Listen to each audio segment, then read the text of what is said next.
Bonjour à tous. La primaire de la gauche vient de désigner son candidat, Benoît Hamon, et les campagnes présidentielles et législatives débutent déjà. Pour nous en parler, nous recevons aujourd'hui la maire du 1er arrondissement, Nathalie Perrin-Gilbert. Bonjour Nathalie Bonjour. Perrin-Gilbert. Bonjour. Vous êtes en meeting ce jeudi soir, pour lancer votre campagne justement sur ces législatives. Comme je viens de le dire, la primaire de la gauche vient de désigner son candidat. Vous, c'est plutôt Benoît Hamon, Mélenchon ou Jadot qui vous attire ? Alors, moi, je suis d'abord dans une perspective de législative et de campagne législative. Le calendrier a été inversé, on le sait, et les élections présidentielles ont été mises avant les élections législatives. Je pense que ça pose un vrai problème parce que ça polarise le débat autour de personnes, de personnalités, de styles, d'individus, au lieu de permettre un débat sur le fond, sur les idées. Alors, je ne vais pas vous répondre tout de suite parce que pour moi, ce n'est pas la priorité. Pour moi, la priorité est de construire à partir de la circonscription, des propositions dans le cadre des législatives. Après, je suis ravie, et je l'ai exprimé, que Benoît Hamon ait remporté ce deuxième tour des primaires citoyennes. Ce qui importe pour moi maintenant, c'est que l'ensemble des candidats qui se revendiquent de gauche, écologistes, citoyens également, et c'est mon cas, puissent se retrouver sur un socle de propositions. C'est-à-dire que pour moi, les valeurs rassemblent, alors que les partis, et c'est pour ça que je me suis retirée des étiquettes partisanes, séparent, et parfois de façon artificielle. Vous avez peur que la logique de parti finalement prime sur Oui, sur je pense que ce serait une erreur, finalement. parce que d'abord, on a une responsabilité face à une droite et une extrême droite, on voit bien que les citoyens attendent autre chose, d'autres propositions, qu'on arrête avec les querelles individuelle pour revenir sur ce qui devrait tous nous motiver, l'intérêt général et un projet pour la France. Donc c'est vraiment pour ça que pour ma part, je mets la campagne des législatives comme une de mes priorités. Justement, ces priorités, quels vont être les thèmes sur lesquels vous allez faire campagne dans cette deuxième circonscription? Alors, en gros, 3 grands axes. Le premier axe, c'est celui qu'on va développer ce soir. Vient à mon lancement de campagne, et j'en suis ravie, Isabelle Attard, qui est une députée citoyenne, non encartée, députée du Calvados, qui se représente pour un deuxième mandat. Elle vient faire campagne avec moi ce soir pour expliquer, premièrement, à quoi sert un ou une députée, et finalement, c'est quoi un ou une députée citoyen, citoyenne. Quel est l'avantage pour les Français et les Françaises d'avoir des citoyens, d'avoir des députés, des élus à l'Assemblée nationale qui ne font pas de la politique pour un parti, qui ne font pas de la politique pour promouvoir ce parti-là, mais qui font de la politique pour tenir leur parole vis-à-vis des habitants, des Français et des Françaises, puisque le député, c'est avant tout un élu de la nation, pour rendre compte de leur action, pour coécrire la loi, pourquoi pas. Moi, je veux être dans une démarche de coécriture de la loi avec mes concitoyens, mes concitoyennes, et puis être au service, encore une fois, de l'intérêt général et pas d'intérêt partisan. Je crois que le rôle de député citoyen, c'est de faire bouger les lignes de notre démocratie représentative qui est aujourd'hui en panne et qui est même en crise. Donc le premier axe de ma campagne, ça sera vraiment le renouveau démocratique, le renouvellement des pratiques et le travail sur les institutions.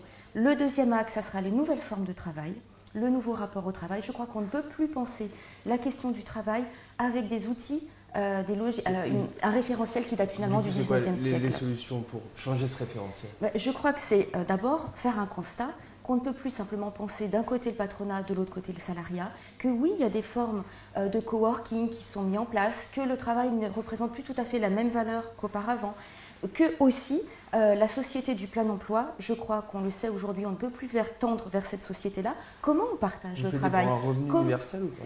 Alors le GRAM, vous savez, on travaille cette question-là depuis plus d'une année. On avait accueilli en conférence Baptiste Milongo, qui est un des économistes qui travaille cette question-là très sérieusement. Et ça fait plus d'un an qu'on travaille sur ces questions-là, et effectivement, on peut rejoindre, là pour le coup, les propositions de quelqu'un comme Benoît Hamon sur cette campagne, mais il n'est pas le seul à avoir... C'est une mesure...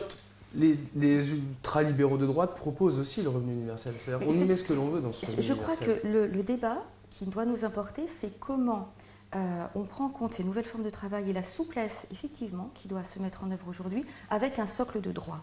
C'est-à-dire que les nouvelles formes de travail ne doivent pas s'apparenter à moins de droits, moins de revenus, moins de bases solidaires envers les citoyens.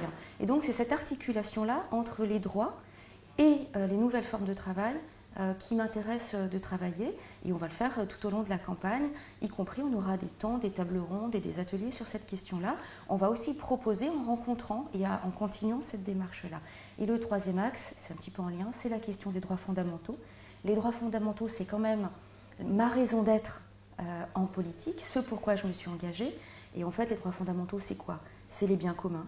C'est l'eau, l'air qu'on respire, le sol que nous partageons, comment on protège ces biens essentiels et communs, comment on inscrit par exemple le droit à l'eau dans notre Constitution. Moi, en tant que députée, je veux m'inscrire sur cette proposition-là. Les biens communs, c'est l'accès au logement, à la santé, aussi à la culture et à l'éducation.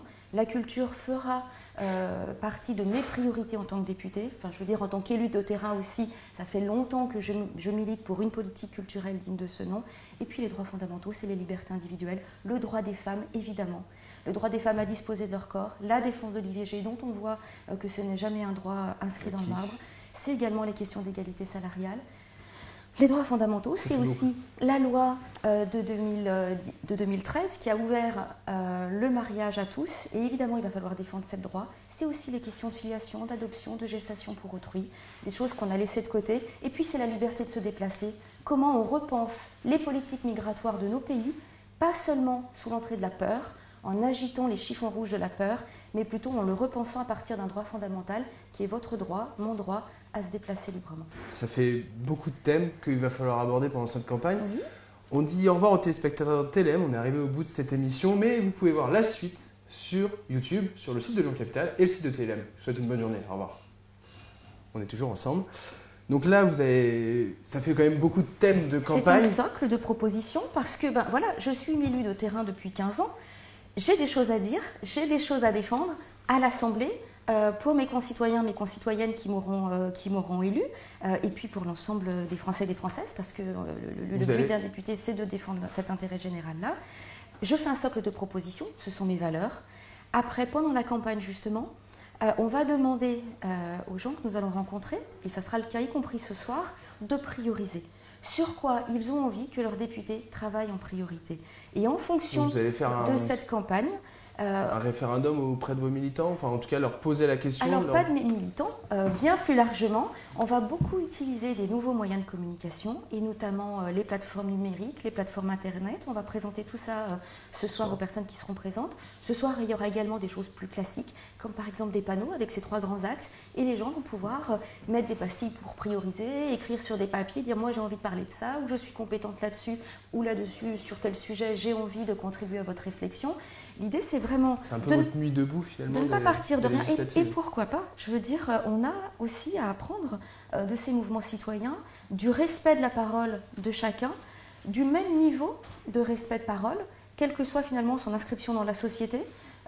Tout le monde est légitime à avoir un point de vue et comment on le prend en compte, comment on l'inscrit dans une démarche collective.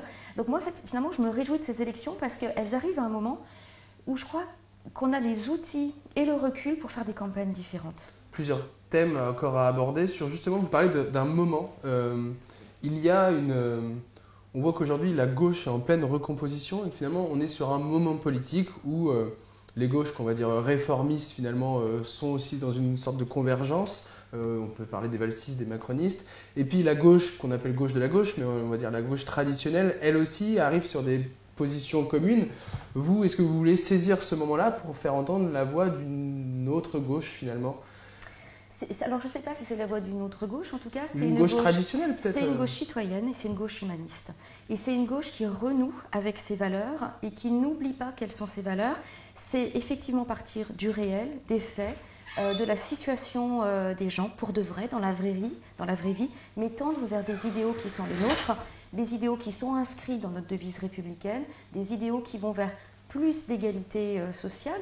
L'égalité, ce n'est pas gommer les différences, c'est simplement ne pas renoncer politiquement, avoir du volontarisme politique pour faire que les inégalités, qu'on pourrait qualifier de naturelles, c'est-à-dire qu'on n'est pas au même endroit, on n'est pas au même moment, on n'est pas dans les mêmes circonstances, voilà. Comment, à un moment donné, il y a des politiques publiques qui assurent un minimum, enfin, je n'aime pas le mot minimum, un socle de droits qui va permettre ensuite à l'individu, à la personne de pouvoir s'inscrire dans un mouvement social, pouvoir travailler, etc. Donc, c'est comment on ne renonce pas, c'est comment aussi on pense que le politique est plus important qu'un certain nombre de lobbies, et notamment les lobbies financiers et économiques. Comment on partage aussi le pouvoir. Moi, je crois qu'aujourd'hui, si je veux gagner, si je veux être à l'Assemblée nationale demain, c'est pour partager ce pouvoir que j'aurai acquis.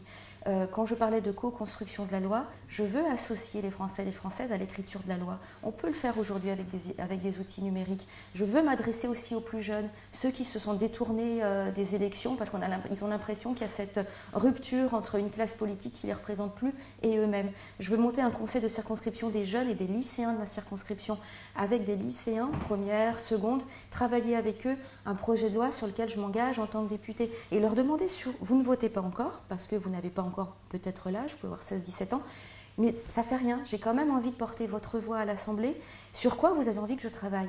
Et plus que le travailler toute seule, on va le travailler ensemble. Pour leur faire toucher du doigt, c'est quoi la loi, à quoi elle sert, c'est quelque chose de concret, ce n'est pas quelque chose qui oblige seulement, c'est aussi quelque chose qui permet. Et au-delà d'un conseil de circonscription des jeunes, pourquoi pas sur des plateformes citoyennes, des plateformes Internet, travailler bien plus largement avec la jeunesse en France sur des projets de loi. Voilà, c'est vraiment cette notion de co-construction que j'ai envie de faire concrètement et de porter. Vous parlez de co-construction, pour pouvoir la mener, la porter, il va falloir être élu. La bataille s'annonce âpre. Vous, ça fait 15 ans que vous êtes sur le terrain sur ce secteur. Il y a aussi d'autres élus qui sont là depuis longtemps, qui sont candidats. Je vais les citer. Laurence Ballas, Denis Broliquet, parce que la droite n'a pas encore tranché. Donc pour l'instant, les deux sont investis. Rémi Zinc pour Europe Écologie Les Verts. Hubert Julien Laferrière, qui lui est investi par le PS, a rejoint En Marche. Et on parle aussi peut-être de Bruno Bonnell, qui serait investi par le mouvement En Marche. Il va y avoir un candidat Front National. La bataille s'annonce rude. Là, on a parlé des idées. Maintenant, politiquement, est-ce que vous êtes prête à faire face à cette bataille ? Je crois que si je n'étais pas prête à faire face, je ne me présenterais pas. Ce n'est pas une décision prise à la légère. Parce qu'on a vu que les législatives ont été sanglantes, par exemple à la dernière élection sur la circonscription de Thierry Braillard. Mais vous voyez comme les choses changent, parce que je crois que Thierry Braillard aujourd'hui ne sera plus forcément dans la... On ne sait pas. Mais j'ai envie de dire, ça c'est des épiphénomènes. Moi je suis dans une construction dans le temps. Je crois qu'il faut ramener aussi la notion du temps long. Pendant 15 ans, j'ai pris le temps d'être aux côtés des habitants. Je n'ai pas fait de la politique pour eux, j'ai fait de la politique avec eux. On a mis en place sur l'arrondissement dont j'ai la charge un certain nombre d'outils. Je pense au conseil des aînés, je pense au conseil d'arrondissement des enfants, où on a commencé ce travail de co-construction de politique publique. J'ai envie aujourd'hui de développer ce projet à une autre échelle, qui est l'échelle nationale, et en travaillant la loi. Après, les autres, j'ai envie de dire, pour l'instant, ils sont en train de discuter entre eux. Enfin, voilà. Moi, je suis déjà sur le terrain, sur la circonscription, au contact des habitants, dans la proposition. Voilà. Vous avez cette image d'opposante un petit peu de gauche à Gérard Collomb aussi, vous allez l'utiliser? Mais Gérard Collomb, il n'est pas en campagne, je crois. Non, mais donc voilà, moi, ce qui m'intéresse, c'est les candidats En Marche. Je on connaît l'affection qu'a Gérard Collomb. Tant mieux pour eux, et puis qu'ils fassent campagne, et c'est très bien qu'il y ait des campagnes, et puis au final, c'est les électeurs qui feront leur choix dans l'isoloir, et voilà. Donc on est dans un process démocratique classique. Moi, ce qui m'intéresse, c'est vraiment d'être dans cette construction-là, et d'être avec des hommes et des femmes qui, à l'échelle nationale, partagent cette conviction. Hier, par exemple, j'ai discuté avec Charlotte Marchandise, qui est donc l'élu, qui n'est pas l'élu, qui est la candidate citoyenne, qui a été désignée par 30 000 voix, je crois, dans un processus de... C'est la primaire.org. C'est la primaire.org, de désignation d'une candidate par les citoyens. On s'est rencontrés et j'ai pu constater combien, alors elle est élue à Rennes, parallèlement, on pouvait avoir des points de convergence sur l'urgence à réformer notre manière de faire de la politique, le rôle d'un élu, le rôle d'un député, et il y a plein de points de convergence. Notre idée aussi, c'est de mettre en place à l'Assemblée nationale un groupe de députés citoyens. C'est-à-dire qu'on soit une quinzaine, un minimum, d'élus à porter ces mêmes valeurs-là, humanistes, écologistes, citoyennes, très clairement de gauche, mais avec une entrée... on n'oublie pas qu'on représente d'abord les citoyens avant de représenter des partis. Est-ce qu'à Lyon, vous appelez justement à d'autres candidatures citoyennes comme la vôtre dans d'autres circonscriptions finalement? Mais tout à fait, et ça va se faire peut-être dans les rencontres, au cours de la campagne, à Lyon, mais aussi dans le Rhône.